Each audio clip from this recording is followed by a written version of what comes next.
الحمد لله نحمده ونستعينه ونستغفره ونؤمن به ونتوكل عليه ونعوذ بالله من شرور أنفسنا ومن سيئات أعمالنا من يهده الله فلا مضل له ومن يضلل فلا هادي له ونشهد أن لا إله إلا الله وحده لا شريك له ونشهد أن محمدا عبده ورسوله أرسله بالحق بشيرا ونذيرا وسراجا منيرا لينذر من كان حيا يحق القول على الكافرين أما بعد وقد قال النبي صلى الله عليه وسلم طلب كسب الحلال فريضة بعد الفريضة وقال عليه الصلاة والسلام افضل الاعمال کسب الحلال وقال التاجر الصدوق الامین مع النبیین والصدیقین والشہداء او کما قال علیہ الصلاۃ والسلام۔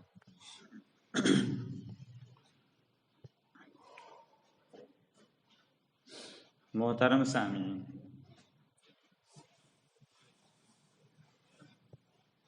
ابھی میں نے آپ حضرات کے سامنے نبی کریم صلی اللہ علیہ وسلم کی احادیث مبارکہ میں سے 3 حدیثیں تلاوت کی ہیں۔ پہلی حدیث جس میں آپ صلی اللہ علیہ وسلم فرماتے ہیں طلب کسب الحلال فریضۃ بعد الفریضہ،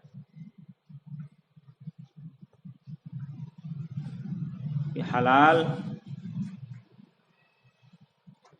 روزی طلب کرنا، کسب حلال فریضہ کے بعد ایک فرض ہے۔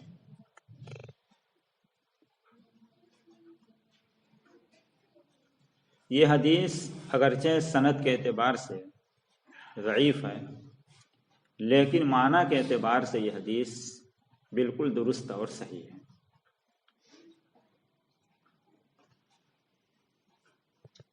کہ حلال روزی طلب کرنا، کسب حلال دین کے اولین فریضے کے بعد، اولین فرائض کے بعد دوسرے درجے کا فرض ہے، دوسرے درجے کا فریضہ ہے۔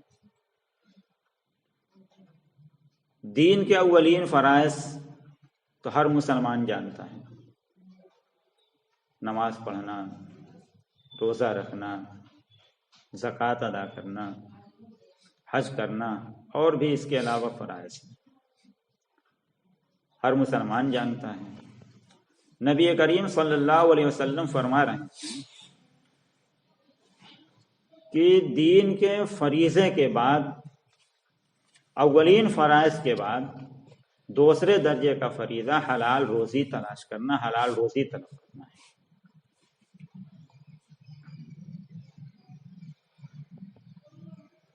اس حدیث میں نبی کریم صلی اللہ علیہ وسلم نے یہ بتا دیا، یا اس کہیے کہ اس حدیث سے یہ بات سمجھ میں آتی کہ کسب حلال کے لیے آدمی جو بھی کارروائی کرتا ہے، جو بھی محنت اور کام کرتا ہے، چاہے وہ تجارت ہو، زراعت، کاشتکاری، کھیتی باڑی ہو، دکانداری ہو، محنت اور مزدوری ہو، جو بھی کارروائی آدمی کسب حلال کے لیے، حلال روزی طلب کرنے کے لیے کرتا ہے، وہ سب دین کے کا ایک فریضہ ہے۔ یعنی صرف ایک جائز اور مباح کام نہیں ہے، بلکہ دین کے دیگر فرائض کی طرح سے وہ بھی ایک فریضہ ہے۔ جیسے دین کے دیگر فرائض کو چھوڑنے والا گنہگار ہوتا ہے، اسی طرح اگر آدمی کسب حلال کا فریضہ چھوڑ دے اور بلا وجہ بیٹھا رہے تو ایسا شخص بھی جس کے پاس دوسرے وسائل نہ ہوں ایسا شخص بھی گنہگار ہوگا، کیونکہ اسلام کی نظر میں ایسا شخص جو کوئی محنت نہ کرے، ہاتھ پہ ہاتھ رکھ کر کے بیٹھ جائے، یہ پسندیدہ نہیں ہے۔ یہ آدمی کوئی محنت نہ کرے، ہاتھ پہ ہاتھ رکھ کر کے بیٹھا رہے، اور جب ضرورت پڑے دوسروں کے سامنے سوال کرنے کے لیے ہاتھ پھیلا دے، دوستوں کا دست نگر بن جائے، دوسروں کا محتاج بن جائے، یہ چیز ہماری شریعت میں پسندیدہ نہیں ہے۔ اس لیے آپ نے فرمایا کہ حلال کمائی کرنا بھی، حلال روزی طلب کرنا بھی دین کے فرائض میں سے ایک فریضہ ہے۔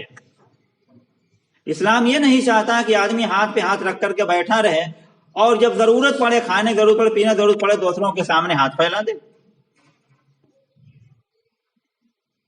اور پھر اللہ تبارک و تعالیٰ نے جو ہمارے اوپر حقوق عائد کیے، وہ حقوق ایسے ہیں جب تک ہمارے ہاتھ میں مال نہیں ہوگا، جب تک ہم حلال طریقے سے کمائی نہیں کریں گے، تو بہت سارے حقوق ایسے ہیں کہ وہ حقوق ہم ادا نہیں کر پائیں گے۔ ہمارے جسم کا ہمارے اوپر حق ہے، ہمارے بدن کا ہمارے اوپر حق ہے، ہمارے بیوی بچوں کا ہمارے اوپر حق ہے، ہمارے اور بھی رشتہ داروں کا باصورت و مالی حق ہمارے اوپر واجب ہوتا ہے۔ تو ظاہر سی بات ہے جب ہم مال و دولت سے خالی ہوں گے، ہم کوئی حلال طریقہ مال کے حاصل کرنے کے لیے نہیں انجام دیں گے، تو ہم یہ سب حقوق، بیوی بچوں کے حقوق ہم کہاں سے ادا کریں گے؟ اپنے نفس اور اپنے جان کے اور اپنے جسم و جان کے حقوق ہم کہاں سے ادا کریں گے؟ تو ان حقوق کی ادائیگی کے لیے مال کا حاصل کرنا، حلال طریقے سے مال کا حاصل کرنا اور اپنے پاس مال کا موجود ہونا ضروری ہے۔ آپ غور کریں، جتنے بھی انبیاء کرام علیہ الصلوۃ والتسلیم دنیا میں تشریف لائے ہیں، سب سے اللہ تبارک و تعالیٰ نے حلال روزی کا کام، حلال روزی کمانے کا، حلال روزی طلب کرنے کا کام کرایا ہے۔ کسی نبی نے بڑھئی کا کام کیا تو حضرت داؤد علیہ السلام زیرہ بناتے تھے۔ زیرہ جو لوہے کا لباس ہوتا ہے، جنگوں میں کام دیتا ہے، پورا نیچے سے اوپر تک جنگوں میں پہلے لوہے کا لباس پہن لیتے جس کو زیرہ کہا جاتا تھا۔ حضرت داؤد علیہ الصلوۃ والتسلیم زیرہ بناتے تھے۔ بعض انبیاء کرام کے بارے میں ہے کہ وہ سلائی کا کام کرتے تھے، کسی کے بارے میں کہ وہ مزدوری کیا کرتے تھے۔ اس طریقے سے ہر نبی نے دستکاری کی ہے، محنت کیا ہے مال حاصل کرنے کے لیے، روزی طلب کرنے کے لیے۔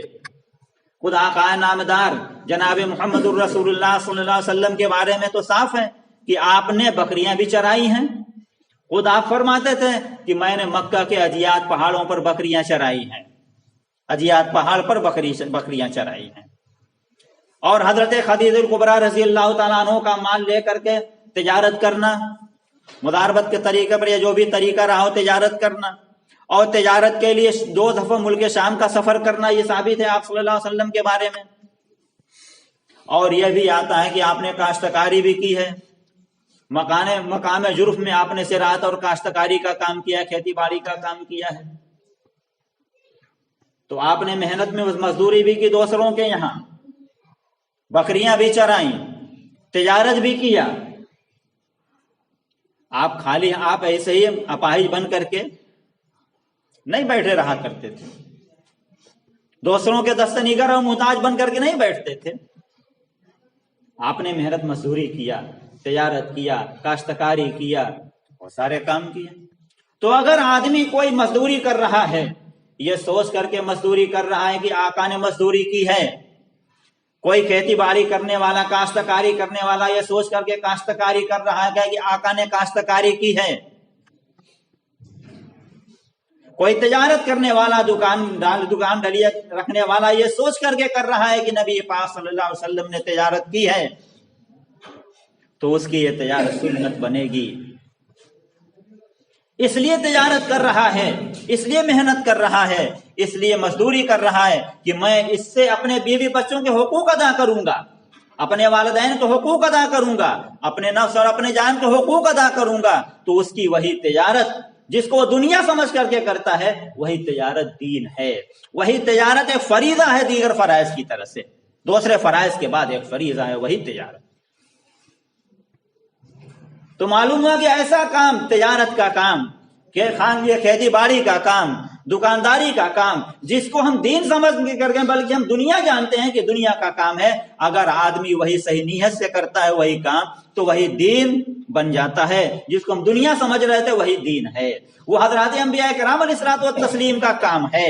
آقا مولا صلی اللہ علیہ وسلم نے یہ کام کیا ہے. تو جو انبیاء نے کام کیا ہو، جو نبی کریم صلی اللہ علیہ وسلم نے کیا ہو، اگر ہم ان کی اتباع میں کرتے ہیں کیا وہ کام دنیا کا کام بنے گا؟ وہ دنیا داری بنے گی؟ نہیں، وہ دینداری بنے گا. تو اس حدیث میں آپ نے فرمایا کسب الحلال فریضہ، حلال کمائی حاصل کرنا، حلال طریقے سے روزی روٹی حاصل کرنا اسلام کے فرائض کے بعد دوسرے نمبر کا فریضہ ہے، دوسرے درجے کا فریضہ ہے. ذرا اس میں غور کریں آپ نے کیا کہا. صرف یہ نہیں کہا کہ روٹی کما لینا، دولت کما لینا، کھانے پینے کی چیزیں کما لینا فریضہ نہیں. کسب الحلال آپ نے کہا، حلال طریقے سے کمانا. یہ نہیں کہ بس جو جس طریقے سے مال آ جائے بس آ جائے ہمارے پاس مال، چاہے وہ حلال طریقے سے آئے، حرام طریقے سے آئے، ناجائز طریقے سے آئے، جائز طریقے سے آئے، بس مال آنا چاہیے. یہ نہیں ہے کسب حلال.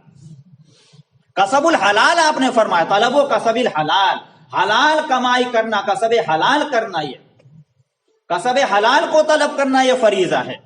یعنی آدمی جو مال حاصل کر رہا ہے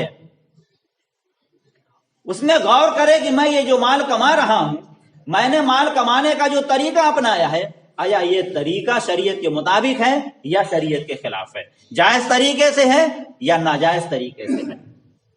آدمی غور کرے. اگر اس کا یہ طریقہ جائز ہے، جائز طریقے سے وہ مال کما رہا ہے، جو کام کر رہا ہے وہ کام بھی جائز ہے. صرف یہ نہیں کہ میں محنت مزدوری کر کے کما رہا ہوں، اس سے کیا بحث ہے کہ جائز ہے کہ ناجائز ہے. نہیں، جائز طریقے سے شریعت کی تعلیمات کے مطابق اگر آدمی مال کمائے تو اس طریقے سے مال کمانا، اس طریقے سے روزی حاصل کرنا، اس طریقے سے کسب حلال کرنا، یہ عبادت ہے، یہ فریضہ ہے. بعض لوگ یہ کہتے ہیں کہ ہم تو محنت مزدوری کر کے کما رہے ہیں، اس سے کیا بحث ہے کہ کیا وہ یہ جائز ہے کہ ناجائز ہے. ہم تو اپنی محنت کی کمائی کھا رہے ہیں. ایک آدمی سود کا کاروبار کرتا ہے، کہتا میں تو محنت کر کے حاصل کر رہا ہوں. ایک آدمی رشوت لیتا ہے، کہتا ہے کہ میں تو محنت کر کے رشوت لے رہا ہوں. اگر ایسے ہی ہر چیز محنت مزدوری کر کے آدمی یہ سوچ لے کہ میرے محنت کا پیسہ جائز ہو جائے تو کل کو ایک طائفہ عورت بھی کہے گی، زانیہ بھی کہے گی کہ میں تو محنت کر کے یہ مال کما رہی ہوں. تو کمائی کون حلال ہوتی ہے؟ وہ کمائی حلال ہوتی ہے جو ہماری شریعت کی تعلیمات کے مطابق ہو، شریعت کے طریقے کے مطابق ہو. اور جب آدمی تجارت کرے گا شریعت کے طریقے کے مطابق، سچائی کے ساتھ، دیانتداری کے ساتھ تجارت کرے گا تو ایسے تاجر کے لیے حدیث میں بڑی فضیلت آئی ہے. دنیا میں بھی اس کی تجارت میں برکت ہوگی، اس کی تجارت کامیاب ہوگی، ترقی کرے گا. آج ہم نے اسلامی طریقے سے تجارت کرنا چھوڑ دیا ہے، اسلام کے طریقوں کو ہم نے پسے پشت ڈال دیا ہے. ہم یہ چاہتے ہیں کسی بھی طریقے سے ہمارے پاس مال آ جائے، ہمارے پاس بینک کا بیلنس ہو جائے. تو اس کا نتیجہ کیا ہوا؟ اس کا نتیجہ ہوا کہ آج ہم معاشیات میں، اقتصادیات میں، تجارت میں ہم دوسری قوموں سے پیچھے چلے گئے. تو جو تاجر سچا ہوتا ہے، امانت دار ہوتا ہے، سچائی کے ساتھ، دیانتداری کے ساتھ تجارت کرتا ہے، اس کی بڑی فضیلت آئی ہے روایتوں میں. نبی کریم صلی اللہ علیہ وسلم فرماتے ہیں التاجر الصدوق الامین مع النبیین والصدیقین والشہداء. سچا امانت دار تاجر ایسا شخص جو تجارت کر رہا ہے، سچائی کے ساتھ تجارت کر رہا ہے، امانت داری کے ساتھ تجارت کر رہا ہے، اس کا درجہ ذرا سنیں نبی کریم صلی اللہ علیہ وسلم کیا بیان فرماتے ہیں. مان نبی صدیقین، مان نبیین والصدیقین والشہداء.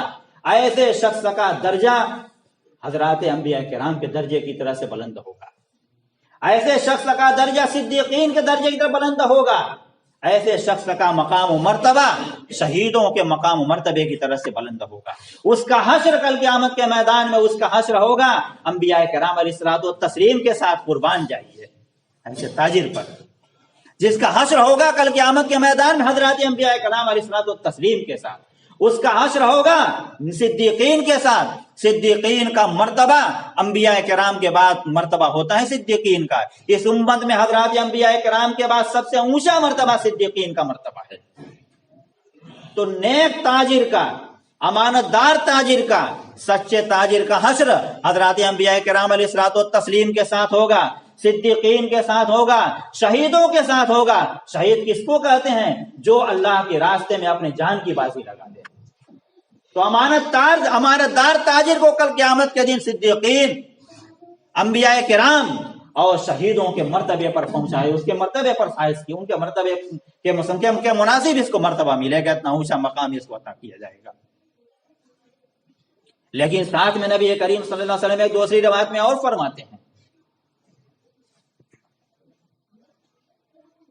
کہ التجار، کہ تاجر لوگ قیامت کے دن، تاجروں کا جو حشر ہوگا قیامت کے دن، تو فاسق و فاجر بنا کر اٹھائے جائیں گے. التجار یحشرون یوم القیامت فجارا، تاجر لوگ قیامت کے دن فاسق و فاجر گنہگار اٹھائے جائیں گے. لیکن کون سا تاجر؟ ہر تاجر نہیں، ہر تجارت کرنے والا نہیں، ہر محنت مزدوری کرنے والا نہیں. نبی کریم صلی اللہ علیہ وسلم فرماتے ہیں کہ کون تاجر فاسق و فاجر اور گنہگار اٹھائے جائے گا؟ آپ نے تو تاجر اٹھائے جائیں، لیکن آگے استثناء کر دیا. اسے سمجھ میں آتا ہے کہ کون سا تاجر کس یہ برے لوگوں کے ساتھ اٹھایا جائے گا، فاسق و فاجر اٹھایا جائے گا. استثناء سے پتہ چل جائے گا. آگے آپ فرماتے ہیں الا من اتقى وبر وصدق، لیکن وہ تاجر جو تقوی اختیار کرتا ہے، صحیح طریقے سے تجارت کرتا ہے، سچائی اپناتا ہے، سچائی اختیار کرتا ہے، سچائی کے ساتھ صحیح طریقے سے اللہ سے ڈرتے ہوئے اگر وہ تجارت کرتا ہے، تو پھر وہ تاجر کل قیامت کے دن فاسق و فاجر اور گناہگار نہیں اٹھایا جائے گا. تو معلوم ہوا کہ قیامت کے دن بھی تاجروں کی دو قسم ہوگی. محنت مزدوری کرنے والے دو طرح کے ہوں گے. ایک تو وہ ہوں گے جنہوں نے سچائی اختیار کی، دیانتداری کے اختیار کی، عیب کو نہیں چھپایا، دوسروں کو دھوکہ نہیں دیا. ایسے لوگ کل قیامت کے میدان میں صدیقین، نہ انبیاء کرام، صدیقین اور شہداء کے ساتھ اٹھائے جائیں گے. اور جنہوں نے اس کے خلاف کام کیا ہے، ایسے لوگوں کو فاسق و فاجر اٹھایا جائے گا. تو یہی تجارت، یہی کاشتکاری، یہی زراعت اور یہی دکانداری اور یہی محنت و مزدوری اگر ہم شریعت کے مطابق کرتے ہیں تو پھر اس میں ہمارے لیے دنیا میں بھی برکت ہے، آخرت میں بھی اس کی وجہ سے بڑا ثواب عطا ہوگا، اونچا درجہ ملے گا. اور اگر یہی کام ہم نے غلط طریقے سے کیا، اپنی خواہشات کے مطابق کیا، شریعت کی تعلیمات کو ہم نے پس پشت ڈال دیا، تو پھر دنیا میں بھی ہم اس میں بے برکتی کا شکار ہوں گے اور آخرت میں بھی اس کی وجہ سے ہمیں بہت بڑا خسارہ اٹھانا پڑے گا.